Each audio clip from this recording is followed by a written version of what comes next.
ಸೌಜನ್ಯ ಸಾವಿಗೆ ನ್ಯಾಯ ಒದಗಿಸಬೇಕು ಎಂದು ಒತ್ತಾಯಿಸಿ ಬೆಂಗಳೂರಿನಿಂದ ಪಾದಯಾತ್ರೆಯಲ್ಲಿ ಬಂದ ಯಲಹಂಕದ ಶರಣಬಸಪ್ಪ ಕಬ್ಜಾ ಮತ್ತು ತಂಡದವರನ್ನ ಧರ್ಮಸ್ಥಳದ ಮುಖ್ಯ ಪ್ರವೇಶ ದ್ವಾರದ ಬಳಿ ಗ್ರಾಮಸ್ಥರು ಮತ್ತು ವ್ಯಾಪಾರಿಗಳು ಸೋಮವಾರ ತಡೆದಿದ್ದಾರೆ. ಪಾದಯಾತ್ರಿಗಳ ಹಾಗೂ ಗ್ರಾಮಸ್ಥರ ನಡುವೆ ಮಾತಿನ ಚಕಮಕಿ ನಡೆದು ಕೆಲ ಕಾಲ ಗೊಂದಲದ ವಾತಾವರಣ ಉಂಟಾಯಿತು. ಪಾದಯಾತ್ರಿಗಳು ಧರ್ಮಸ್ಥಳಕ್ಕೆ ಬರುವ ಮಾಹಿತಿ ಪಡೆದು ಊರಿನವರು ಹಾಗೂ ಕ್ಷೇತ್ರದ ಭಕ್ತರು ಪ್ರವೇಶ ದ್ವಾರದ ಬಳಿ ಸೇರಿದ್ದರು.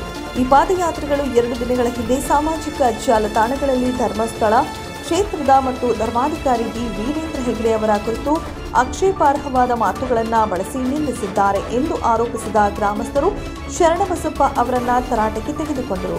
ಕ್ಷೇತ್ರದ ಕುರಿತು ಆಕ್ಷೇಪಾರ್ಹ ಮಾತುಗಳನ್ನು ಬಳಸಿದ ಬಗ್ಗೆ ಲೈವ್ ವಿಡಿಯೋ ಮೂಲಕ ಕ್ಷಮೆ ಕೇಳಬೇಕು ಎಂದು ಗ್ರಾಮಸ್ಥರು ಪಟ್ಟು ಹಿಡಿದರು.